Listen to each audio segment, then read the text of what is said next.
The lives of celebrities may shine under the spotlight, but behind the glamour are struggles few truly understand. Many black stars reached the heights of fame, only to choose to leave this world, leaving behind unanswered questions. Was it the relentless pressure of the industry, the weight of discrimination, or the loneliness that success couldn't erase? Today, we reflect on these heartbreaking stories, not to judge, but to understand, remember, and, most importantly, recognize that mental health should never be overlooked. And consistent, and not thinking that you're going to just get in and make $100 million, because be glad you're making $30,000 and then make $50,000, then make $100,000, then make a career. I'd rather sell 10 million records over 10 years than 10 million records. Chris Lighty, the tragic end of a music industry. Icon, when financial pressure becomes too much to bear. Chris Lighty was more than just a brilliant music manager. He was a driving force behind some of hip-hop's biggest legends. As the founder of Violator Management, he helped shape the careers of artists like 50 Cent, Missy Elliott, Busta Rhymes, and LL Cool J. With his sharp business acumen and industry expertise, Lighty didn't just turn rappers into stars, he turned them into successful entrepreneurs. But behind the image of a powerful and accomplished executive, he was silently battling personal and financial struggles. What could have pushed such a respected industry figure to the point of no return? In 2012, Chris Lighty's sudden death sent shockwaves through the hip-hop world. He was found dead from a self-inflicted gunshot wound at his home, amid reports of financial stress and personal turmoil. Some sources claimed he was facing millions of dollars in debt, along with a strained marriage. However, friends and colleagues refused to believe that Lighty would take his own life. They described him as strong-willed, resilient, and always finding ways to overcome adversity. Could there be more to his tragic story than what the public was told? In an industry where glamour often masks deep struggles, financial pressure and personal hardships can become an unbearable burden, even for the most successful individuals. Lighty's story is not unique, as many other music industry figures have faced similar battles. This raises a crucial question. Is the entertainment industry doing enough to support the mental and financial well-being of those who dedicate their lives to it? Or is it still a world where even the most accomplished can fall if they don't receive the right support in time? What are your thoughts on Chris Lighty's tragic story? Does success in the music industry always come at too high a price? And more importantly, what can we do to ensure that those behind the spotlight are no longer suffering in silence? Share your thoughts in the comments below.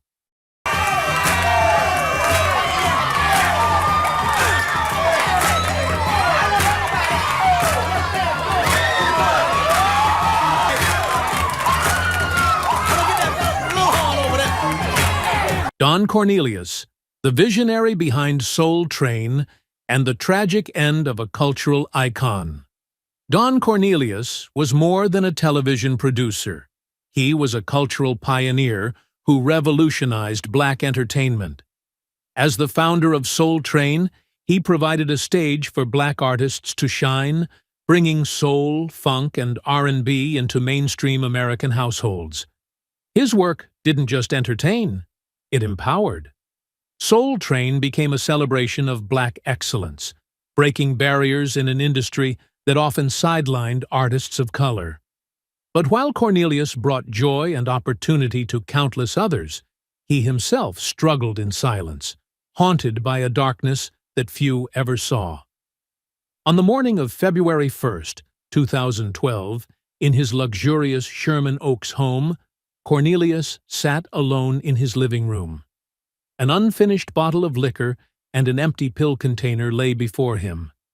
In what seemed to be a final moment of desperation, he picked up the phone and called his son, Tony Cornelius. On the other end, there were no words, only the sound of heavy breathing. The call lasted precisely 13 seconds before it was. Don Cornelius's story is a sobering reminder that pain does not discriminate, even against legends. His tragic end raises difficult questions about the cost of fame and the mental and physical toll it can take. Could more have been done to support him? And how many other icons are silently battling their own demons, hidden behind the glamorous facade of their public lives? Let us know your thoughts in the comments. First anything. I'm Max He Robinson. just wanted to do the job. Eyewitness News. People who were really indignant because I would even suggest that the person of my condition. He was a trailblazer, the first black local anchor in the country. Max Robinson, a trailblazing news anchor, lost to loneliness and pain. Max Robinson wasn't just a news anchor, he was a pioneer, a trailblazer who shattered racial barriers in American broadcast journalism. In 1978, he became the first black person to co-anchor ABC World News Tonight, breaking into an industry long dominated by white men. With his deep, authoritative voice and a commanding on-screen presence, Robinson quickly earned the respect of viewers across the country. But behind the polished image and groundbreaking career was a man struggling with isolation, racism, and the relentless pressure of being a symbol rather than simply a journalist. Despite reaching the pinnacle of his profession, Robinson never truly felt accepted. Many of his white colleagues saw him not as an equal, but as a token figure placed in the spotlight to satisfy diversity quotas. The unspoken but constant scrutiny weighed heavily on him, fueling his insecurities and frustration. Feeling like he had to work twice as hard to prove his worth, he internalized the stress, which manifested in bouts of anger and self-destruction. He turned to alcohol and fleeting relationships to numb his pain. But no amount of escape could erase the loneliness that followed him everywhere. In 1988, while working in Chicago, Robinson was diagnosed with HIV, a devastating diagnosis at a time when the disease was surrounded by fear, misinformation, and heavy stigma. Fearing judgment and rejection, he kept his illness a secret, withdrawing from public life and isolating himself from loved ones. For a man who had spent his entire career communicating with millions, his final years were marked by heartbreaking solitude. On December 20th, 1988, Max Robinson passed away in a Washington, D.C. hospital, his body ravaged by complications from AIDS. His story serves as a powerful reminder of the immense pressures that come with being a trailblazer. Robinson spent his life fighting to carve out space for black journalists in mainstream media, only to find himself abandoned by the very industry he helped transform. His tragic end raises an important question. What is the true cost of success when it comes at the price of isolation and suffering? And today, are other pioneers in various fields still enduring similar struggles? Share your thoughts in the comments. New York. I'm one of the New York Puerto Ricans. And, well, not really, not completely. So I'm a Hungarican. That's why I know that's from my father. From my Puerto Rican mother, I got my nose and my mustache. Freddie Prinze, the rising comedy star who succumbed to tragedy. Freddie Prinze was a rare talent, a young comedian with a natural charm, captivating audiences with his radiant smile and hilarious takes on life as a Latino American. At just 22, he had become one of the most famous comedians in the country, starring in Chico and the Man, a hit NBC sitcom. His career was skyrocketing, comedy clubs were packed with fans eager to hear his stories, and Hollywood was ready to embrace him with open arms. But while he made millions laugh, he carried a pain no one could see. On the outside, Prinze was energetic and confident, but inside, he was fragile, plagued by loneliness and self-doubt. The pressures of the entertainment industry, the overwhelming expectations, and his fear of failure slowly pulled him into a downward spiral of depression. When his marriage to Kathy Elaine Cochran fell apart in late 1976, it became the breaking point. The divorce didn't just take away the woman he loved, it pushed him into the depths of despair. He began relying heavily on prescription drugs, seeking relief from the emotional wounds that refused to heal. On the night of January 28, 1977, after battling severe emotional turmoil for months, Prince sat alone in his Los Angeles apartment. In his darkest moment, he made a series of phone calls to loved ones, saying what many later realized were his final goodbyes. His close friend, actor Tony Orlando, rushed over in an attempt to console him, but Prince was too deep in despair to hold on. In a heartbreaking instant, he pulled out a gun and ended his life right in front of Orlando. The promising young comedian was gone at just 22, leaving the nation in shock. Freddie Prinze's tragic death raises difficult and haunting questions. How could someone who had it all, fame, fortune, and the love of millions, still feel so lost and alone? Is the entertainment industry placing unbearable pressures on artists, pushing them to their breaking points? And most importantly, how can we do more to support those who struggle in silence?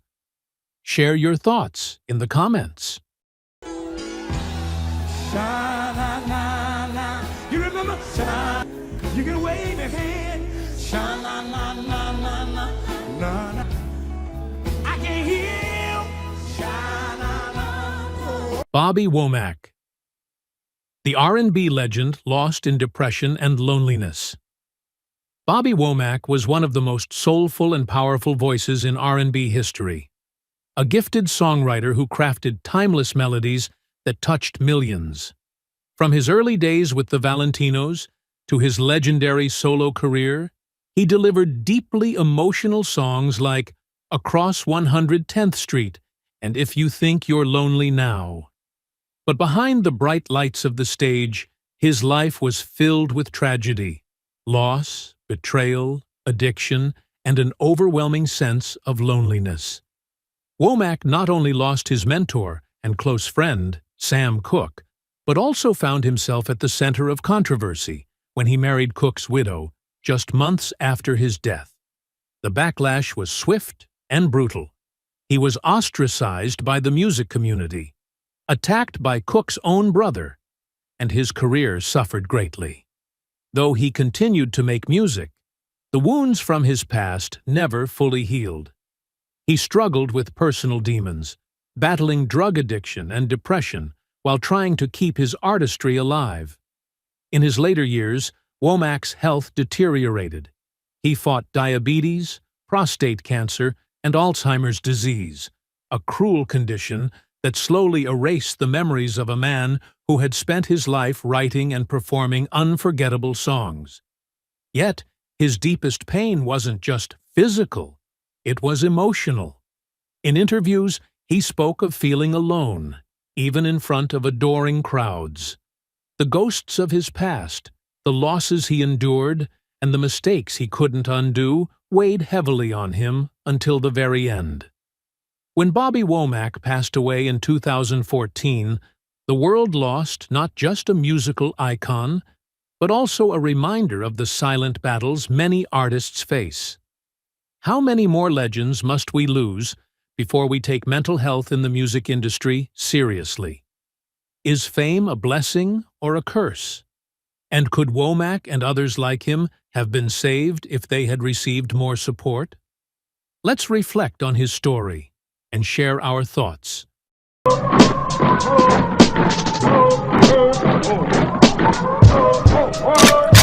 Niggas don't want war, I'm a Martian with an army of Spartans. Get your intel right, your intelligence is irrelevant, but it's definite, I spit more than speech impediments. Capital Steez, a rising rap star, who ended his life on Christmas Eve, leaving behind the message, "The End." Capital Steez, born Courtney Everald Dewar Jr., was a visionary rapper whose deep, thought-provoking lyrics set him apart from his peers. As the co-founder of Pro Era, he quickly gained recognition for his intricate wordplay and philosophical approach to music. Tracks like Free the Robots and 47 Pi Rotties showcased his ability to weave profound messages about life, spirituality, and societal issues into his music. But despite his rising success, Steez was fighting an internal battle that no one fully understood. On Christmas Eve, 2012, while many were celebrating with loved ones, Capital Steez was alone, facing the weight of his thoughts. At just 19 years old, he sent out a chilling final tweet: "The end." A few hours later, he jumped from a rooftop in Manhattan, leaving behind a wave of shock and heartbreak. His sudden death devastated his family, friends, and the hip-hop community, especially his pro-era crew, who saw him as the soul of their movement. The reasons behind Steez's tragic decision remain unclear. Some believe he was silently struggling with depression, while others speculate that he became consumed by his spiritual and philosophical beliefs, particularly his fascination with the number 47, which he saw as a symbol of balance between the physical and metaphysical worlds. Could his search for deeper meaning have led him into a mental and emotional abyss? Steez's passing opened up crucial conversations about mental health in hip-hop. Why do so many young artists face these struggles in silence? Does the pressure of the music industry contribute to these tragedies? More importantly, how can we better support those battling their demons before it's too late? Let's talk about it. Share your thoughts below. So love me tonight.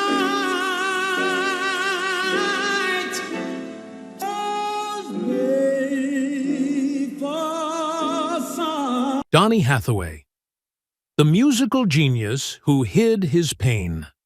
Donny Hathaway was a soul music virtuoso of the 1970s, a singer whose voice carried unparalleled depth and emotion.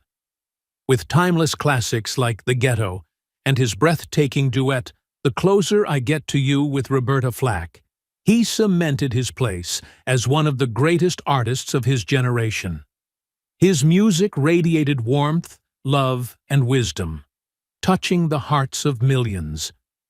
But behind that soulful voice was a man locked in an invisible battle, a battle that would ultimately consume him.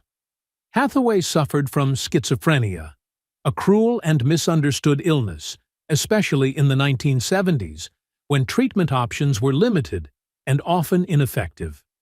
His mind was a battlefield of paranoia and despair, yet he carried his pain in silence. On January 13, 1979, during a recording session in New York, Hathaway abruptly left the studio, saying he needed fresh air. Hours later, he was found lifeless on the pavement beneath his hotel room's 15th floor window. Investigators ruled it a suicide, noting that the window had been removed, an eerie indication that he may have carefully planned his final moments. His sudden death left his family, friends, and fans shattered. Those closest to him struggled to comprehend how a man whose music exuded such beauty and hope could succumb to such deep sorrow. Every time he was hospitalized for his condition, he carried a cherished photograph of his wife and 2 young daughters, a desperate anchor to reality, one that ultimately could not hold him back from the abyss. Hathaway's story is a heartbreaking reminder of the silent battles many endure. In an industry that thrives on image and perfection, how often do we overlook the struggles of those who create the art that moves us? If mental health had been better understood back then, could his life have been saved? And today, are we doing enough to support artists who suffer in silence? Shot by his own father. After a heated argument, was it the release he secretly longed for? Marvin Gaye, the man behind some of the most iconic soul and R&B hits of all time, was a complex and deeply troubled genius. He wasn't just an artist with a mesmerizing voice and emotionally charged lyrics. He was also a man haunted by internal conflicts and past traumas. Songs like What's Going On, Let's Get It On, and trapping him in a cycle of pressure and expectations he could never truly escape. In his final years, Marvin Gaye spiraled into depression, drug addiction, and financial ruin. He was caught between his artistic brilliance and the deep scars left by his abusive upbringing. Growing up under the rule of a violent and domineering father, Marvin lived in constant fear. As his career began to decline, he turned to drugs for solace, but they only pushed him further into despair. After years of drifting, he returned to his parents' home in Los Angeles, a move that seemed less like a homecoming and more like an ominous step toward his tragic fate. It was as if he knew the end was near. On April 1st, 1984, just one day before his 45th birthday, Marvin Gaye was shot and killed by his own father, Marvin Gaye Sr., following a heated argument. The news sent shockwaves through the music world and beyond. But what haunted people the most was Marvin's eerie prediction. He had long believed that his father would one day take his life. Some close to him even suspected that he had provoked the confrontation, as if seeking the release he had been longing for. Was this a tragic accident? Or was it a fate Marvin had already accepted? Marvin Gaye's death wasn't just the loss of a musical icon. It was a sobering reminder of the struggles that tortured artists often endure in silence. He spent his life searching for love and peace. Yet in the end, he left this world in violence and solitude. Did Marvin truly want to leave, or was he simply a victim of a destiny he could never escape? More importantly, if mental health and emotional well-being had been taken more seriously back then, could his story have ended differently?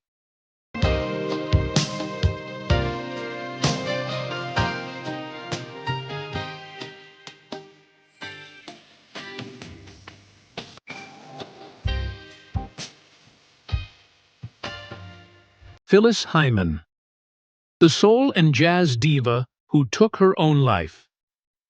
Just hours before her Apollo Theater performance, Phyllis Hyman was more than just a singer, she was a force of nature. With a voice that exuded elegance, pain, and raw emotion, she captivated audiences throughout the 1970s and 1980s. Her powerful presence on stage, paired with her ability to convey deep vulnerability in songs like You Know How to Love Me and Living All Alone, made her a beloved yet often underrated icon in the world of soul and jazz. But behind her dazzling performances and sultry vocals was a woman tormented by inner demons. Demons that, in the end, she could no longer outrun. Despite her success, Hyman struggled with severe depression and feelings of isolation. She often spoke about the pressures of the music industry, the heartbreak of failed relationships, and the deep loneliness that accompanied her fame. Her career, while filled with critically acclaimed performances, never reached the commercial heights she had dreamed of. Adding to her burdens were financial difficulties and a growing sense of despair. She poured her soul into her music, yet offstage she battled a darkness that few truly understood. On June 30th, 1995, just hours before she was set to perform at the legendary Apollo Theater, Phyllis Hyman made a devastating decision. She was found in her apartment, having taken an overdose of sleeping pills, her final act of surrender to the pain she had carried for so long. She left behind a note that read, "I'm tired. I'm tired. Those of you that I love know who you are. May God bless you." The news of her passing shook the music community, leaving fans and fellow artists mourning the loss of a woman whose talent was as breathtaking as her struggles were heartbreaking. Phyllis Hyman's story is a tragic reminder of how mental health can silently consume even the most brilliant and gifted individuals. What if she had received more support? What if the industry had been more understanding of her battles? Could her fate have been different? Her music still resonates today, but so does the question, how many artists suffer in silence, feeling as though there is no way out? Flow. And while most artists will never approach anything close to his once-in-a-generation talent, there are a few things you can learn from his work methods that will help you tap into your own. 2 books that would inform all of his work, right up until Jean-Michel Basquiat, a brilliant artist. Torn apart, gone at 27, in a controversial death. Jean-Michel Basquiat was a phenomenon in the art world, a blazing talent with a deep understanding of culture, identity, and social injustice. Born in Brooklyn in 1960, he began his artistic journey with thought-provoking graffiti under the name Samo, leaving cryptic messages across New York City's streets.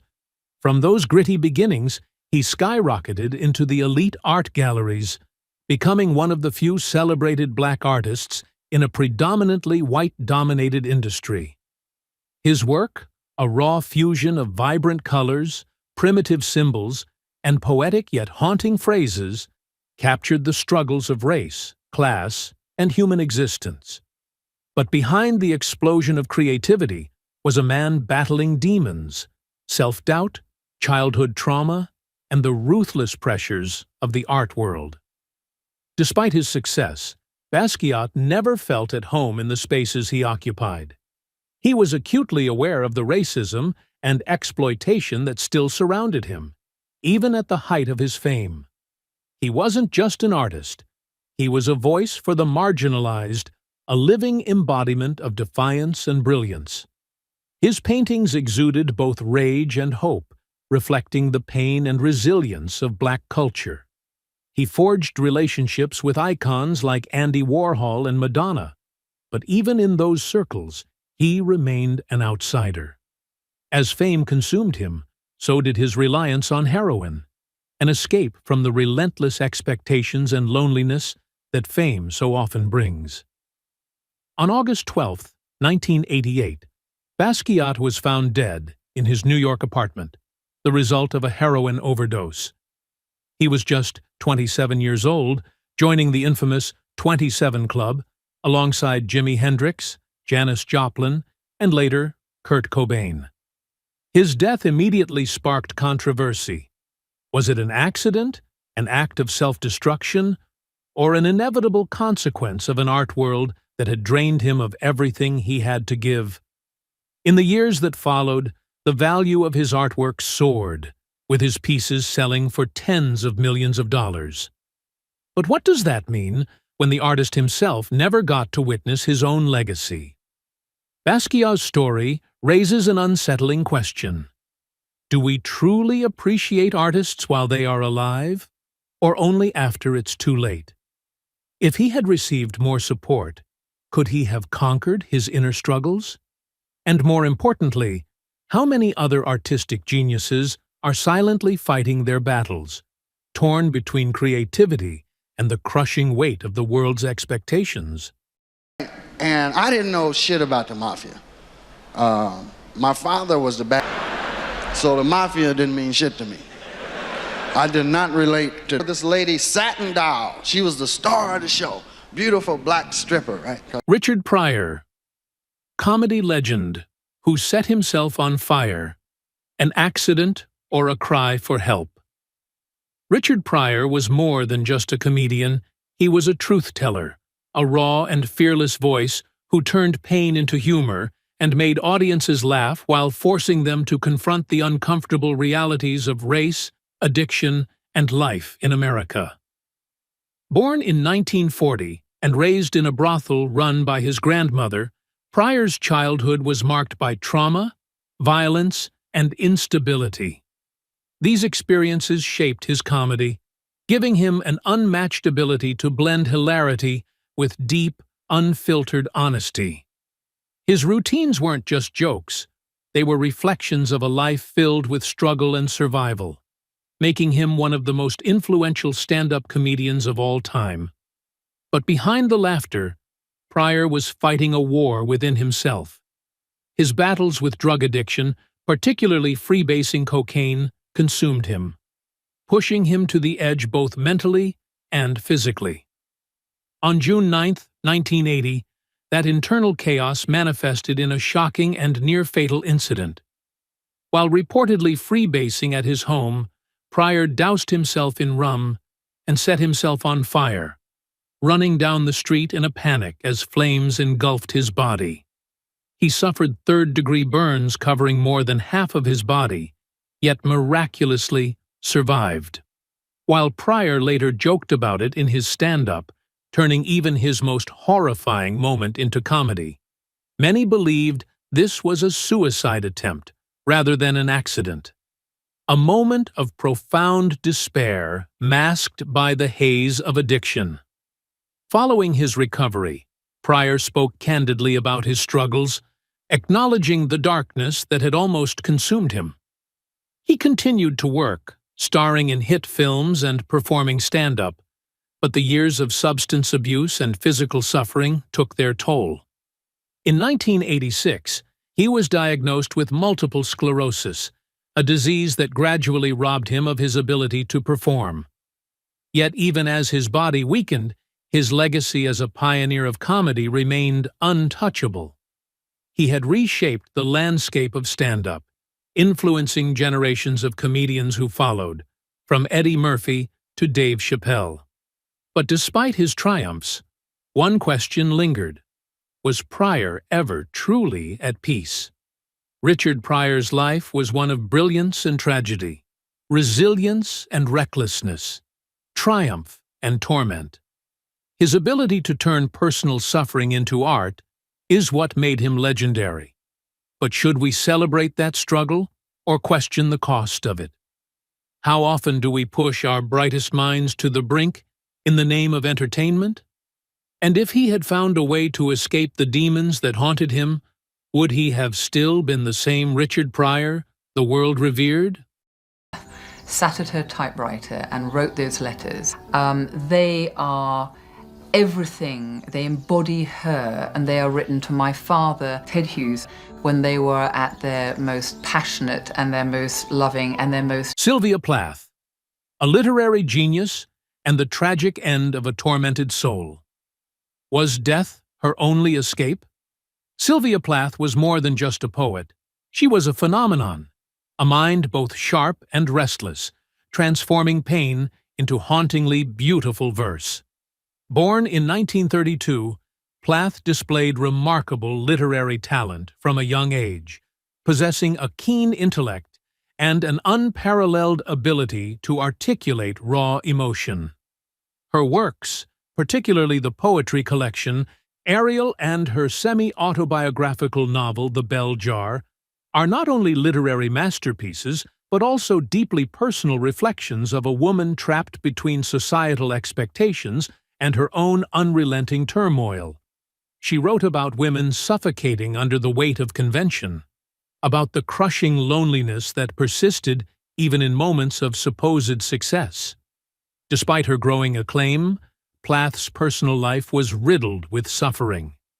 Her marriage to fellow poet Ted Hughes, which once seemed like a union of kindred spirits, soon unraveled into betrayal and isolation. Hughes's infidelity and his apparent inability to understand the depths of her struggles only fueled her descent into despair. In her final letters, Plath revealed a woman cornered by emotional agony, financial hardship, and the overwhelming burden of raising 2 children alone. On the morning of February 11, 1963, she sealed herself in the kitchen, stuffed towels into the cracks to protect her sleeping children, then turned on the gas oven and laid her head inside, surrendering to the darkness she had fought for so long. Plath's death was not just a personal tragedy, it sent shock waves through the literary world. Many debated whether her suicide was inevitable or if she was simply a victim of an era that lacked the awareness and resources to properly support those battling mental illness. Her writing was filled with signs of distress, yet it also contained extraordinary strength. The saddest question remains: if Sylvia Plath had lived in today's world, where mental health is better understood and treated, could she have found a different path? As we read Sylvia Plath's haunting poetry, one can't help but wonder, does genius always come hand in hand with suffering? Can an artist create without experiencing deep pain? And perhaps most importantly, as admirers of their work, are we unknowingly romanticizing tragedy when we celebrate the tormented brilliance of a mind like hers? Thank you for watching this story. These tragedies are not just personal losses, but also a reminder of the importance of mental health in the Black community. No one should have to struggle alone or feel ashamed to seek help. Which story resonated with you the most? Share your thoughts in the comments and follow our channel to uncover more untold stories behind the spotlight.